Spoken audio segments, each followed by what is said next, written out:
YouTube Archie here with another video of history of Fitchburg and also about the Indians of Fitchburg. And this is the story of John Fitch. Now,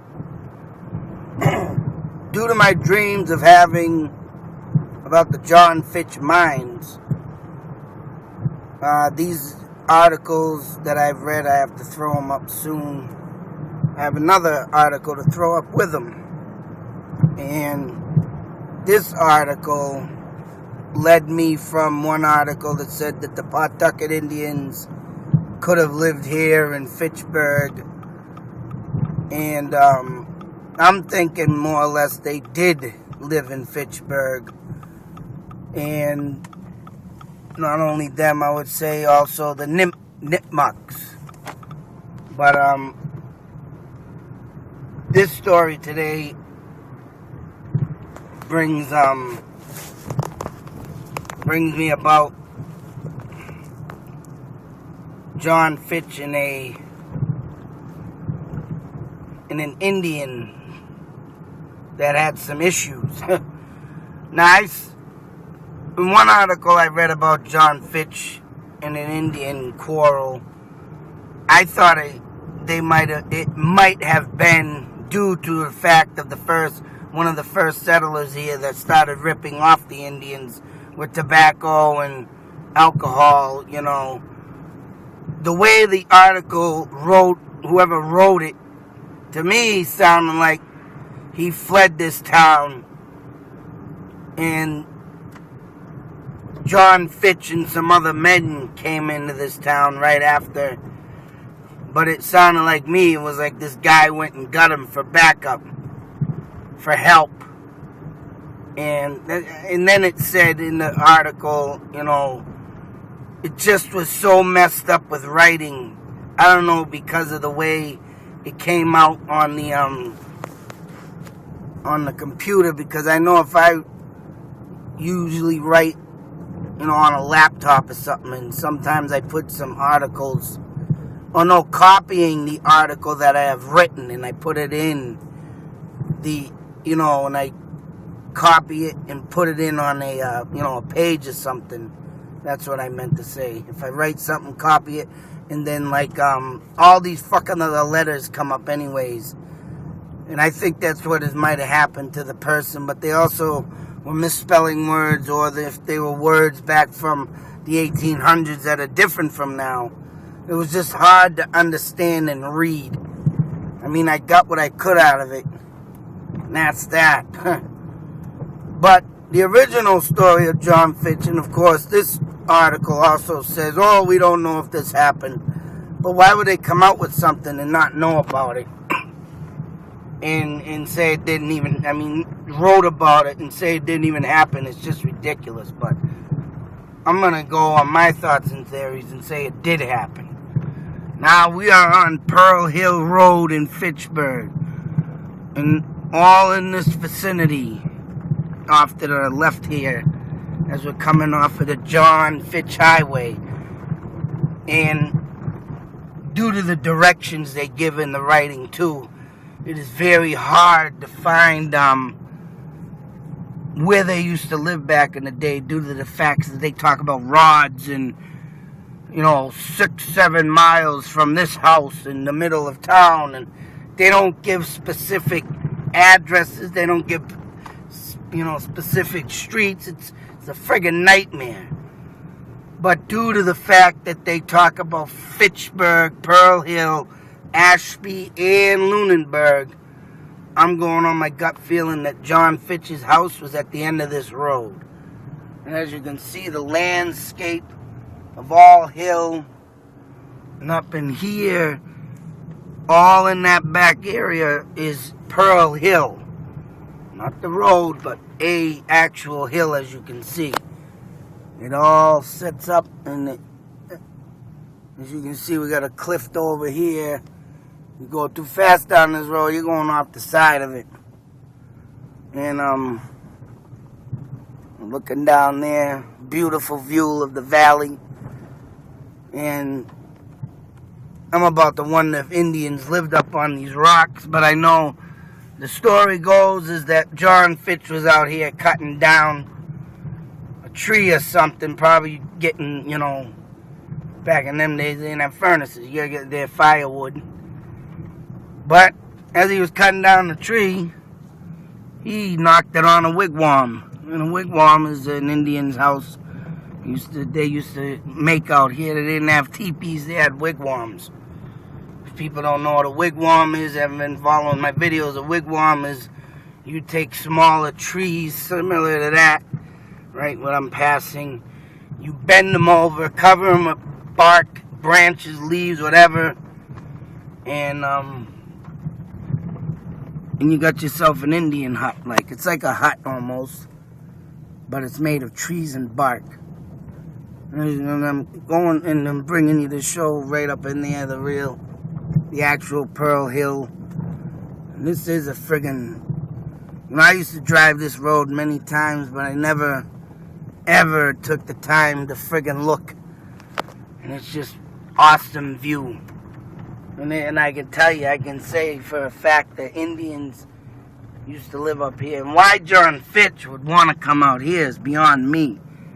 Stay closer in the town maybe, but he's nuts. Come way the hell out here.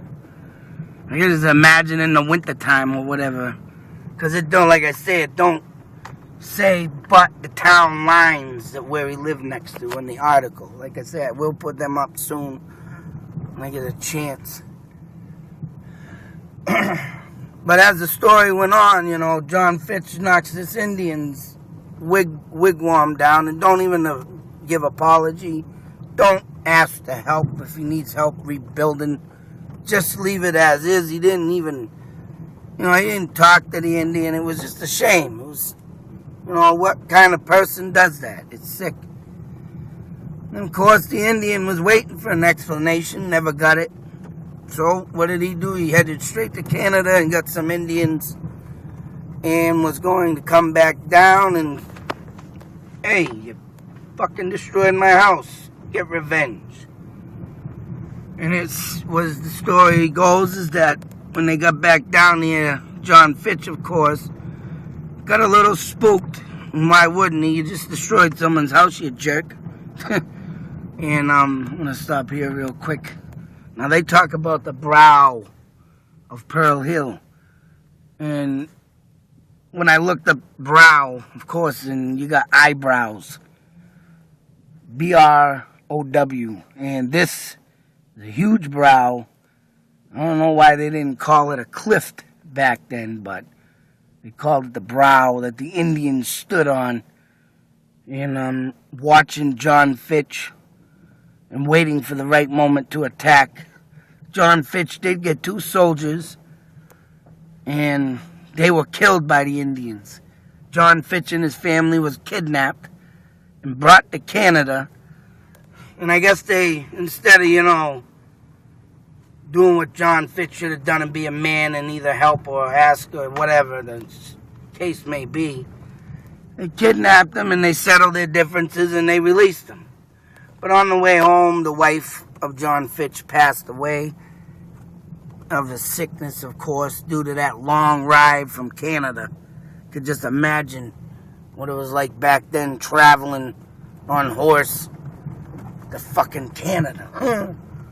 What is it, like 11-hour ride to where they brought him? 12-hour ride, and it takes like fucking 4, 5, 6 days there and back. But I'm trying to show you, there are more cliffs up there. They claim a cave is up there too, is what they used. I mean, there is another brow down here, as they call it. And there's a set of stairs over here. I don't know what's set. I don't know if John Fitch set up on this hill in his house. But there was a set of stairs back there. I don't know if they look like homemade. They must have been some horses or something up there. But like I said, I just want to bring you through the vicinity of this. And all the rocks. This is how Indians used to attack. Just like I say in all my videos, they used to use the mountains, the swamps, to go after the English or whatnot, rival tribes that they were against. Indians weren't all together either, you know. They used to attack each other. I mean, just before the King Philip War started, an Indian went to a rival tribe to ask for help, and what did they do? They cut his scalp off and just killed him. Get out of here. We don't want your trouble. But there is another rock down here. But I think all in this vicinity here, because his farm right here, I think this was John Fitch's. And there is a brow up in that area. Up above, you can't really see it, but I'm taking that all right here was farmland connected. And as you can see, when I come out here, when I did come out in the summer, they did have things to have some horses and stuff like that, but you know, it is the reason why I believe it's all up in this vicinity of John Fitch's farm is due to, you go this way, you got Ashby. You go this way, you come out straight out to Lunenburg on old Fitchburg Road, I think it is. Oh no, what is it? Townsend Road. Here's some more view of John Fitch's farm. Sorry for the bumps and stuff because I'm driving. But yep. And up in them hills, the Pearl Hills, where the Indians sought revenge and took attack. Because like I say, you come out this way, you come right out the Townsend Road, lead you right into Townsend on Fitchburg Road. And here's another reason why you come this far out and you see all swamp right here. And I'm telling you, Indians were always near these swamps and hills due to, if they ever did get attacked, that's where they ran to. And that's why I say, people talk about the Bridgewater Triangle in Bridgewater. And oh, I can't wait to get out to that swamp due to the fact that the bridge, I'm going to keep saying this too, that the Bridgewater swamp has got to do more with the damn Indians than aliens and Bigfoot as they claim. I'm sure people have seen that, but I'm telling you right now, Indians used the swamp in that battle of King Philip War. Was a big, huge part of that swamp, and they talk about them big birds they see in there. Oh, they must be covering the Indian spirit, because the Indians looked up to them birds, even the eagle and all kinds of birds. And I mean, and just to think of that thought, that if even the birds that the Indians worshipped, who knows if that bird they claim they see 6 feet, wingspan, is got to do with the Indians, I believe. And they're more sacred and ancient than people think. I mean, they got a lot of crazy stuff they do, and that's why the English tried to destroy them, because the English was afraid of them. That's why they called the Indians the devil. And they just feared him so badly, and I'm sure that's what was going on around here with John Fitch days. And that's why I continue to say, that's why I do these videos, to give the history and to learn, what I've learned just by instinct. I can just tell you right now, and due to the fact that I think I got more Indian in my blood than what I realized, due to the fact that I found out my name changed due to my grandfather, reasons why unknown, that my Z is supposed to be an S. My name ain't Dutrazak, it's Dutrasac. And like I say, that name is close to Hoosac, which is Forbidden Mountain in Indian words. And that's what I looked up. And that brings me to that too, the Hoosac Tunnel. Why would the Indians name it Forbidden Mountain? Probably because of the fact that they didn't want the white man there. Because that was their land. That's what they used to, they used Mount Wachusett for King Philip War. Why not use, that great mountain of the Hoosac Tunnel to be, used for, because they didn't want the English probably finding stuff up there. Because also in this cave that was up over by John Fitch where we were on Pearl Hill, and I would love to find that cave, because who knows, they said they found Indian artifacts of, the arrowheads and hatchets and all the stuff to, to kill John Fitch or to kidnap him or to do what they were going to do with him. But they found their weapons up on that hill. And like I say, they used them mountains and hills, which I believe, now that the story comes out of John Fitch, why they won't let you in the caves of Mount Wachusett. They're forbidden to look for, they're forbidden to search. And now I know why. Because if they have any Indian artifacts in there, they don't want you touching them if you find them. But who knows? I mean, that's what I'm mostly putting money down on, is why you're not allowed on Mount Wachusett to look in them caves. But I want to get up in this cave, if I could ever find it. Because, like I say, it doesn't... I did put 2 and 2 together of putting where John Fitch could have lived. But,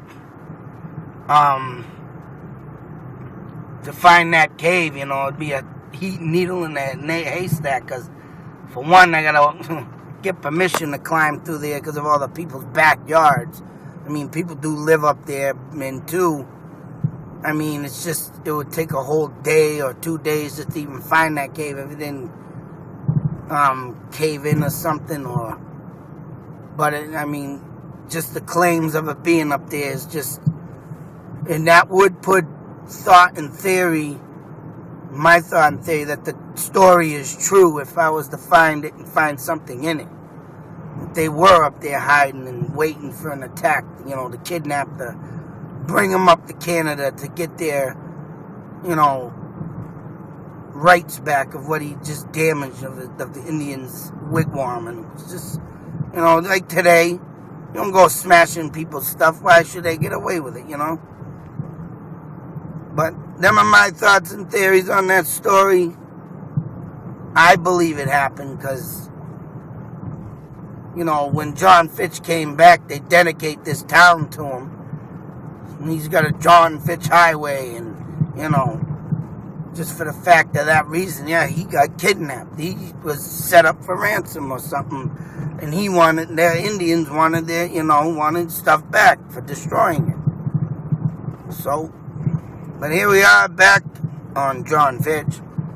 And this is like, for people that don't know this town, this is, I would say, a good quarter of a mile, maybe a mile, if you take a right at this lights that you'll hit Pearl Hill. So we just went in a huge circle. And, like I say, them are my thoughts and theories of the story. A lot of stuff that I'm coming and bringing and, just putting it all together. And it's just pouring out of me like nuts, and I just don't know why, and it's freaking me out. But hey, I got stories to tell and Indians to find, and also Indian spirits, which I'll be trying to do that real soon. Especially going out to see Chief Medicom in Bristol, Connecticut. But YouTube, until that next video, out.